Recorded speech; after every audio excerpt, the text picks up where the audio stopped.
Hey guys, welcome to Daily Screen. Hamin 7 perilisan dari Ant-Man and the Wasp: Quantumania. Yap, setiap harinya kita akan memberikan konten-konten terkait dengan Ant-Man and the Wasp: Quantumania sebelum perilisannya. Dan ini adalah hari kedua sejak Hamin 8 kemarin. So, malam tadi, kira-kira sekitar jam 11 jam yang lalu ya, sekitar malam tadi, ini Marvel Entertainment merilis klip terbaru dari Marvel Ant-Man and the Wasp: Quantumania. Judulnya adalah Down Here.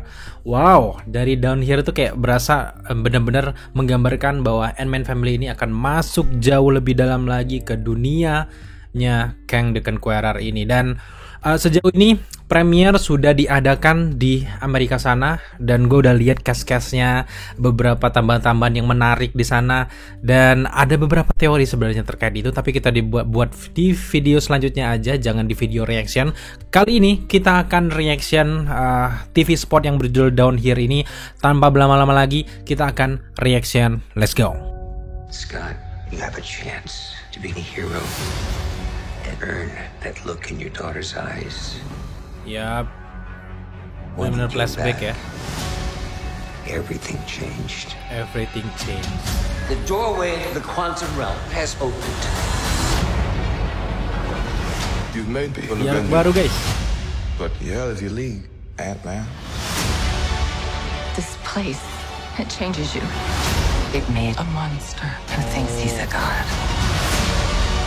I don't care who this guy is. We're gonna go home.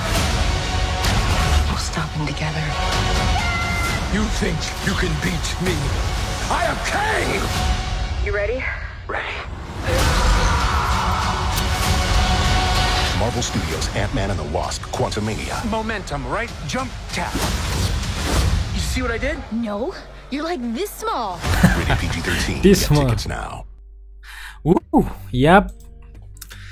Ada beberapa dialog baru yang nggak tahu ini baru apa nggak. Menurut gue ini baru. Gue baru dengar kalau si Hank Pym bilang bahwa pintu gerbang Quantum Realm terbuka. Nah, itu tuh sebuah clue baru bahwa nanti si Kang the Conqueror di akhir film kemungkinan besar bakal keluar dari pintu itu dan lolos dan masuk ke dunia yang kita tempati di dunia nyata, bukan di dunia limbo ini guys. Nah, ngomongin soal limbo, ada kabar terbaru bahwa Quantum Realm itu adalah bagian satu kesatuan dengan multiverse guys. Artinya Quantum Realm ini tuh berada di luar ruang dan waktu, sama kayak multiverse yang ada di series Loki. Nah, si Quantum Realm ini tuh digambarkan kayak dunia limbo gitu ya, gerbang limbo, dimana bisa terhubung dengan multiverse dan keluar jalur seperti yang ditempati oleh He Who Remains di akhir dari series Loki. Itu tambah menarik dan kita akan lihat. Dan yap, di sini sih gue lihat balik lagi ke TV spot Down Here ini, kita dibawa flashback ke masa lalu dari Scott Lang, dari mana ia mulai dia dipercaya untuk menggunakan suit dari Ant-Man. Dan itu ada kayaknya di buku autobiografinya ya guys ya. Dan ini Civil War, di momen Civil War, Cassie Lang, udah sumpah sebenarnya gue nggak ikhlas ya Cassie Lang tuh membesar ya. Memang cantik, yang Newton ini memang cantik, tapi Cassie Lang kecil tuh terlalu menggemaskan dan terlalu sulit untuk dilupakan gitu ya. Gue bukan pedofil, tapi keren. Cassie Lang itu benar-benar joke-joke Marvel tuh jadi nggak cringe gitu ya, karena ada di film Thor ya, Thor yang terakhir itu cringe. Dan termasuk juga Ant-Man and the Wasp: Quantumania ini akan sebuah permulaan yang sangat baik untuk fase 5 dari MCU memperbaiki beberapa kesalahan yang ada di fase 4, di mana joke-nya garing, kemudian juga mungkin CGI yang terlalu terburu-buru. Kalau di sini gue lihat adalah permulaan yang sangat bagus untuk masa depan dari MCU, nggak yang kayak kemarin ya. Dan ini ya, kita diperlihatkan bagaimana perjuangannya di Endgame. Nah, Scott Lang juga tuh adalah pionir bagaimana Endgame itu bisa berhasil. Meskipun Tony Stark juga udah meneliti sejak lama, tapi ide-ide awal itu harapan baru muncul kan gara-gara pengalaman dari Ant-Man yang terjebak di Quantum Realm cukup lama. Nggak lama dia, cuman berapa jam gitu ya. Dan di sini kita lihat dunia Quantum Realm tuh berasa kayak ngelihat film Avatar ya, tapi versi ini kayak versi beda. Nah, ini yang menarik adalah di sini gue lihat, gue jadi masuk akal menurut beberapa rumor dan juga keterangan bahwa Quantum Realm itu adalah limbo.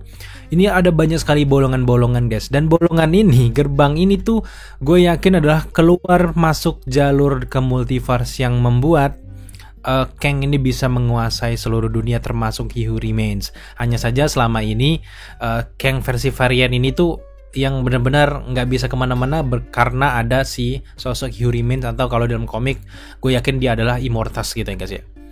Dan ya di sini gue lihat bahwa Janet Van Dyne berbeda dengan aura-aura sebelumnya di film-film yang kedua, di mana di sini lebih badass. Kelihatan banget bahwa dia itu berpengalaman di dunia Quantum Realm dan dia adalah salah satu pejuang yang ada di Quantum Realm.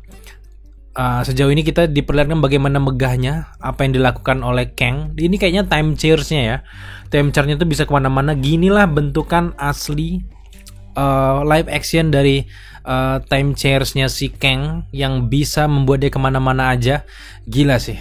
Tapi dari kita jangan terlalu percaya dengan trailer ya guys. Kalau di sini memang Kang dapat kursinya, kemungkinan besar ini adegan di pertengahan sampai akhir filmnya, karena di awal-awal Kang ini berusaha untuk mencari kursi ini. Gue masih yakin dengan satu teori itu, tapi nggak tahu bener apa enggak. Kita lihat aja nanti di filmnya 7 hari lagi gitu ya.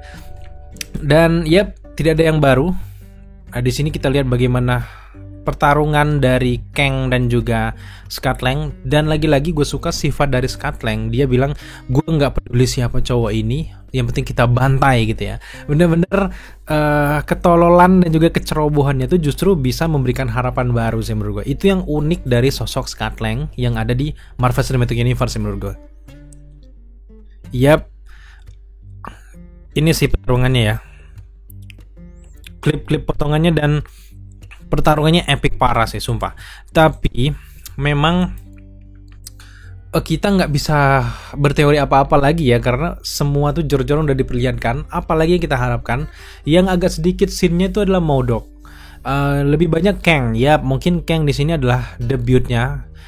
Dia ini jadi center of attention lah di film Ant-Man ini. Bahkan aura dari Ant-Man family-nya sendiri itu agak redup tuh gara-gara ada Ant-Man, ada Kang the Conqueror ini, karena memang ini debut dari Kang. Ini cuman permulaan dia bilang gitu kan, dan nanti ke depan akan lanjut dengan varian-varian lain dan juga mungkin ke cerita yang lainnya, dan akan hadir di Avengers Kang Dynasty ya. Itu makin menarik. Nah ngomongin Kang Dynasty, kita dapat beberapa clue-clue lain adalah di beberapa TV spot Kang the Conqueror sempat ngomong bahwa ini adalah dinasti yang baru. Artinya dia ngomong dinasti baru itu aja, itu udah mencirikan, udah menyimpulkan bahwa Kang versi ini adalah memang varian utama, yang Conqueror utama yang menguasai seluruh varian Kang, karena dia bilang kayak gitu, dan dia punya misi untuk menjatuhkan semua varian Kang dan juga ingin membentuk satu dinasti baru untuk Kang gitu ya. Mudah-mudahan kalian ngerti ya gitu ya.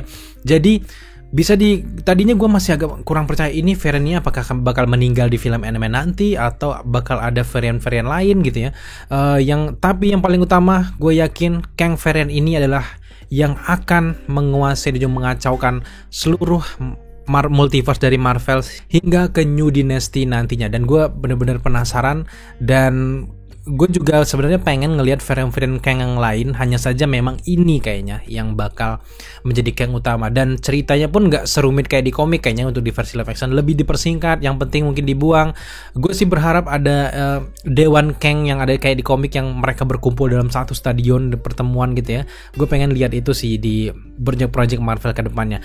Dan beberapa first impression teman-teman di luaran sana banyak yang bilang bahwa Ant-Man and the Wasp: Quantumania adalah ibarat series tuh episode pertama gitu guys.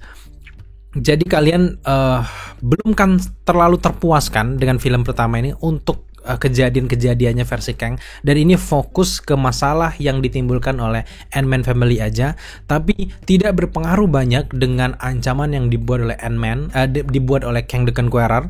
Kita lihat aja nanti bagaimana perjuangan Ant-Man family, apakah bisa sedikit memberikan perlawan dengan Kang. Yang jelas Kang ini bukan tandingan dari Ant-Man family.